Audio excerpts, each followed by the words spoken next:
bem-vindos ao canal Livros que Li, Emoções que Vi. Eu sou a Andréa Oliveira e hoje venho trazer para vocês, então, o último livro da duologia, no qual primeiro falamos sobre o ódio e agora vamos falar sobre o amor. E prepare-se, porque está de arrepiar. Bora lá!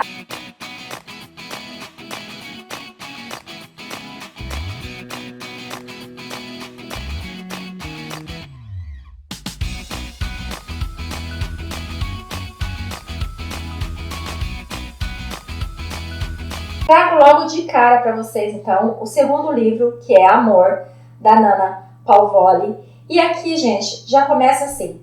Pode o amor ser capaz de enfrentar obstáculos e curar feridas profundas? Será? Em 397 páginas, nós vamos descobrir isso. Lembrando, se você não assistiu o primeiro, que foi o ódio, então corra lá para assistir, depois você vem assistir esse. Então tem ali a história da Caena e do Tomás. Ele que teve abusos na infância, ele sofreu muito. E o Tomás, ele acredita ser culpado por muitas coisas.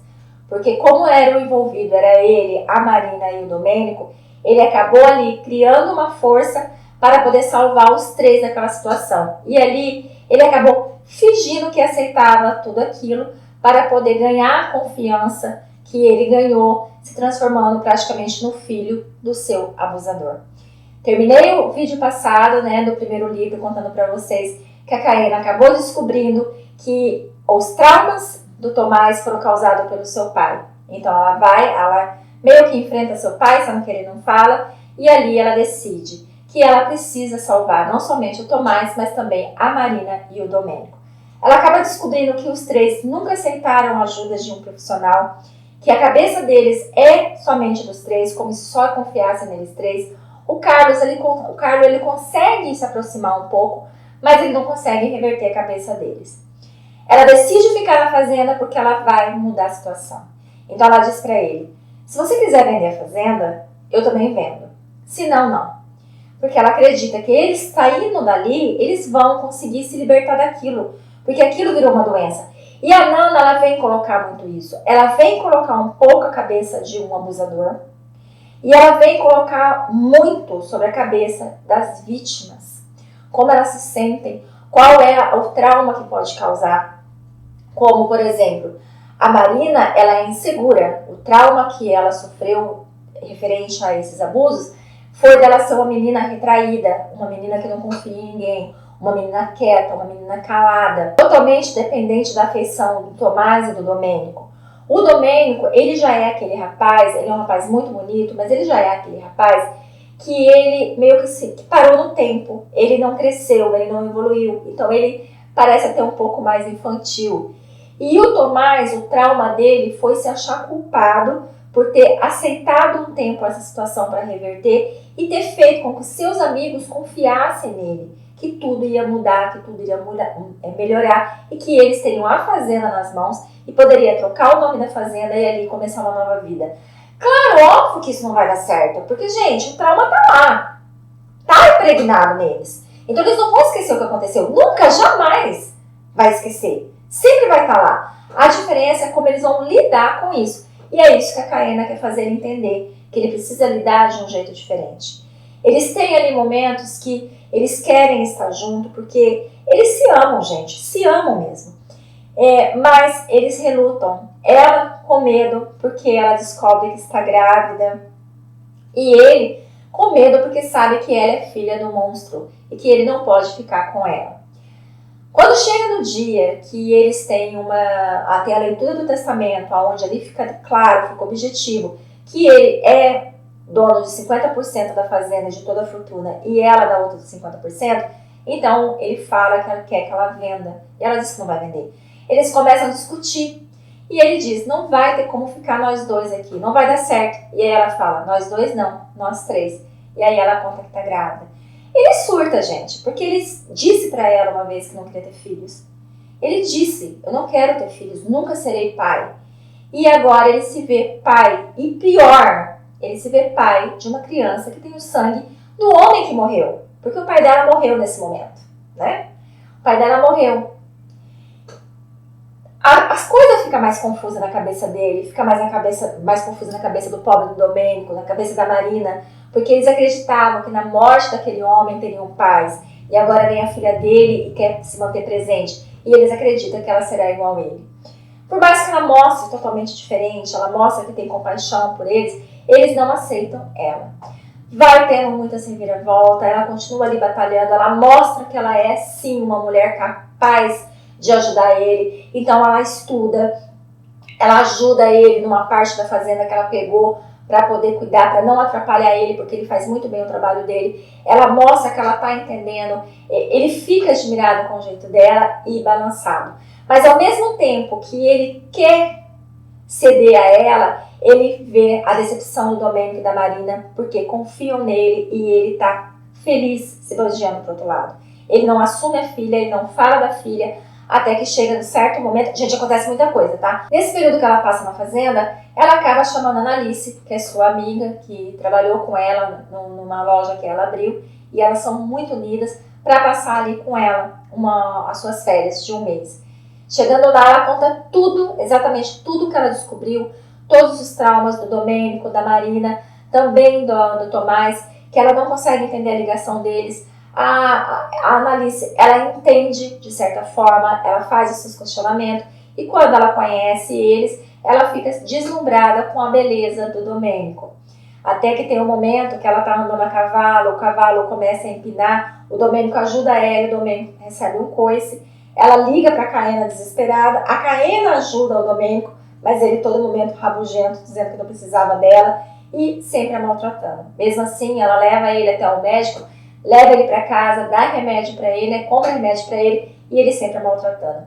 A Analice, como tá meio interessada nele, assim, que gostou do jeito dele, ela acaba se tornando a babá, a enfermeira dele. E nesse ponto, o Domênico começa a mudar.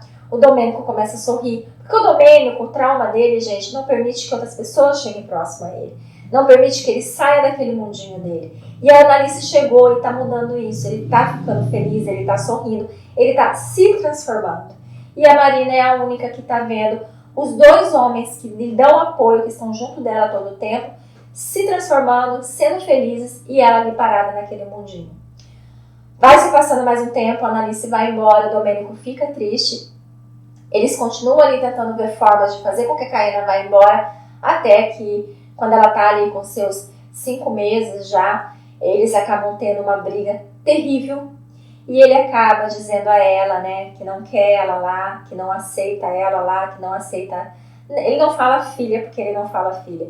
Mas ele aponta dizendo que isso, para ele, é como se fosse um animal, que para ele não tem importância. Então, ele fala da filha com ódio, né, dizendo que ela é neta de um monstro, que ela tem o sangue do monstro.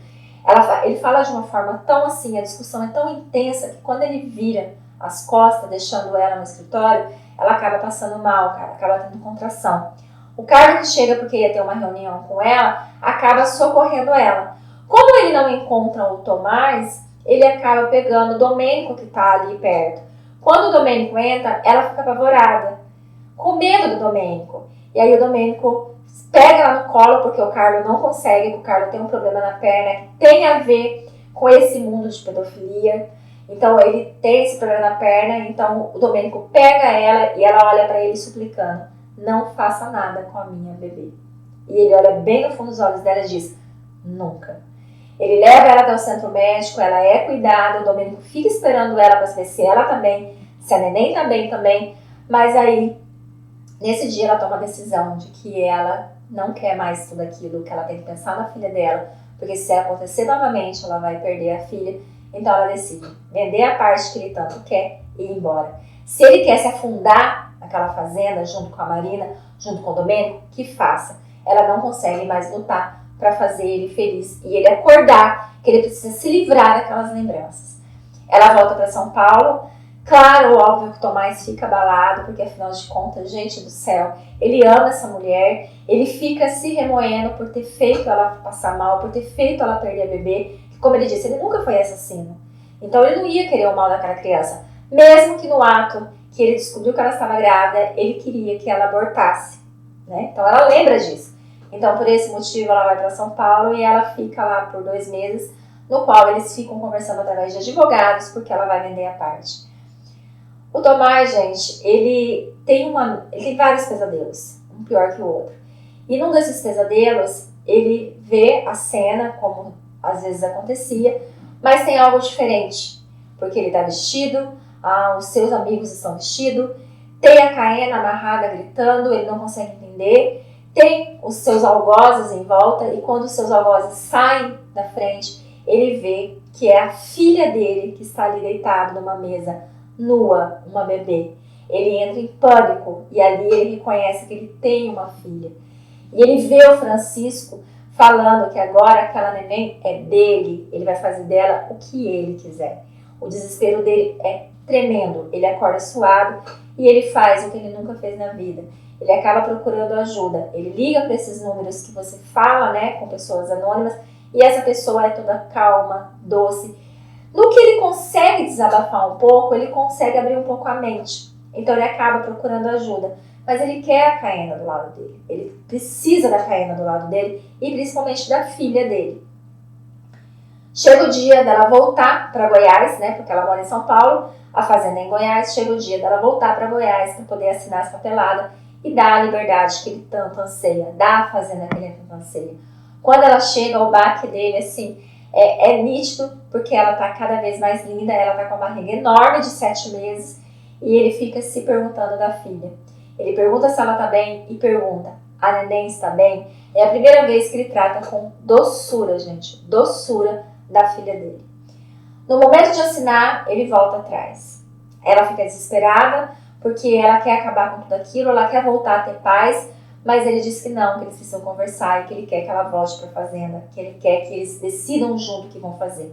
Ela fala que não, que ela precisa ir embora e ele pede que não afaste ele da filha dele e nem dela. Ela diz, entre nós não tem mais nada, mas a sua filha eu nunca vou deixar que se afaste de você. Quando ela nascer, que estiver mais fortinha, eu trago ela para vocês se conhecerem. A gente acaba com o mundo dele. E ele, a hora que conta pra Marina, conta pro Domênico, eles não entendem por que ele recusou a compra da fazenda. Que a felicidade estava tão ali, né? Por que ele fez isso? Que agora eles não vão poder ser felizes, vai se arrastar isso por quanto tempo mais? E a Marina se mostra cansada, dizendo que a vontade era sumida ali, ir embora, recomeçar, porque ela não aguenta mais viver da forma que ela vive. Gente, é muito linda essa história, muito linda mesmo, super vale a pena. O Tomás, ele tá tendo ajuda, só que aquela história, né, gente, não é fácil você falar as coisas que aconteceu com você, quando você sente medo, vergonha, raiva, nojo, culpa, você sente um monte de coisa. E ele vai a algumas sessões onde não acontece nada, até que em uma sessão ele vai, e o psicoterapeuta começa a conversar com ele, começa a explicar algumas coisas para ele, falar de uma forma que deixa ele um pouco mais à vontade, e de repente ele pergunta, né, só quero te fazer uma pergunta, tem alguém nessa vida que você ama muito? Ele logo pensa na mulher que ele ama e na filha. E daí ele diz, ela não quer ficar aqui, ela não quer ter a minha filha perto de mim. Aí ele pergunta, e o que te impede de estar com ela, de ir até ela? Ele decide ir. Ele vai, só que ele não vai de mão a banana, ele leva a Marina para comprar algumas coisas para neném. A Marina, ela não se sente confortável naquela loja, mas ajuda. O Domênico acaba entrando no rompante, querendo sair logo dali, porque ele quer voltar pro mundinho fechado dele. Ele acaba vendo chupetas cheios de coisas, e ele pega uma que tem parece uma dentadura de um vampiro. Ele fica apaixonado e fala, leva pra ela. Ele fala, eu não vou levar isso pra minha filha. Ele fala, então eu vou comprar, eu vou dar, e você fala que foi eu que dei. Gente, olha como tá o Domênico, gente. Olha como que ele tá mudando. E assim ele chega lá de surpresa, ela o recebe, meia fria, com medo, porque no fundo, gente, ela quer, ele não quer, né? Quer dizer, ela quer e não pode, porque ela precisa pensar na filha dela. Eles conversam, ele entrega o presente, ela fica emocionada, com bom gosto, com a lindeza, porque ele comprou 2 conjuntos pensando de princesa, e ela diz que um daqueles lá é o que a neném vai sair da maternidade. Ela pega a chupeta do Domênico, ela fica super feliz, ela diz que a neném vai usar muito aquela chupeta, só que ela fica fria com ele. No outro dia, eles continuam conversando, eles saem, e aí eles acabam se entregando novamente à paixão. Aí você fala, putz, ficou feliz para sempre. Não, gente, não ficou feliz para sempre. porque ela não quis voltar para a fazenda, porque ela precisa ter paz e ela sabe que com a Marina espreitando e com o Domênico, que também não gosta dela, isso não vai acontecer. Eles combinam de conversar por telefone e flui muito bem a conversa entre eles brincam bastante, ele pergunta da neném, porque eu não queria contar, mas eu vou contar, gente. Eles acabam se entregando novamente ao amor porque ele decide aceitar a filha de uma maneira tão linda que quando a neném mexe, que ela coloca a mão na barriga e sorri, e ele pergunta se ela tá mexendo, ela fala que sim, ele pede pra sentir. Então esse momento é tão lindo, esse momento, gente, eu me arrepiei, eu me emocionei com esse momento deles três ali, sabe? E a neném, assim, compartilhando daquele momento, entendeu? A neném, ela compactuando, porque quando ele colocou a mão na barriga, a neném disse, estou aqui, papai, sou a sua filha. Então foi muito lindo. A Marina, ela decide que ela não quer mais ficar na fazenda. E isso baqueia muito o Tomás. Porque o Tomás, gente, precisa dessa ligação ainda. O Tomás precisa saber que pode cuidar tanto do Domênico quanto da Marina. E quando ele retorna na outra semana para poder visitar a sua amada, visitar a sua filhinha que não nasceu, e acaba contando sobre a situação da Marina. No primeiro momento, a Caena não entende, ela fica com ciúme do Tomás com a Marina, ela não entende essa dependência dele de querer a Marina do lado dele. Mas conforme ele vai falando, conforme ele vai... Gente, é lindas as coisas que ele fala, sabe? Lindas e pesadas ao mesmo tempo. Ela começa a compreender que ele não pode ficar sem os dois por perto. Então ela decide voltar para a fazenda. E ali começa uma nova etapa, onde ela precisa mostrar, tanto para Marina quanto para Domênico, que ela tá ali para somar, para ajudar e não para destruir ou para piorar a situação. E, gente, eu não posso contar para vocês, mas é lindo o final, porque ela vai ter a neném, ela vai mostrar para Marina que ela confia na Marina, que ela quer o bem deles. A Annalise vem morar com ela e com isso ela faz com que o Domênico acaba querendo procurar ajuda, se transformando numa pessoa normal, né? Normal não, gente. Normal foi péssima essa minha colocação. Ser uma pessoa mais feliz, ele se abre a tentar se livrar daquela situação, mudar o jeito de pensar de tudo que aconteceu com ele. Então, assim, é lindo mesmo o final, é lindo a forma que as coisas acontecem. Lembrando que no final a gente vai descobrir quem é o assassino, porque todas as pessoas envolvidas que faziam parte desse grupinho do Francisco, de gostar dessa coisa suja, cada um deles foi morrendo de forma diferente. O Carlos acabava acusando o Tomás e o Tomás acusava ele. E no fundo, eles não sabiam quem era o assassino. E o real assassino aparece. Então assim, gente, olha, essa duologia é sensacional, é marcante, é assim, emoção do início ao fim. Quando acabou eu fiquei, ai gente, eu quero mais, muito mais. Mas o final é bonito, o final é emocionante e a gente vai ver que nem sempre os traumas saem da gente. Nem sempre a gente consegue encarar de frente e se livrar deles. Por mais que a gente tenha ajuda, por mais que a gente tenha apoio, é muito mais difícil a gente aceitar o que aconteceu, a gente querer se libertar daquilo ali e principalmente da gente se perdoar, porque em todos os casos sempre a vítima tem um pouco de culpa pelo que aconteceu. Então não perca essa analogia. Se você não viu o primeiro, vai lá no primeiro vídeo, depois venha nesse e corra para ler, porque você não vai se arrepender. Muito obrigada pela companhia, fiquem com Deus e até a próxima.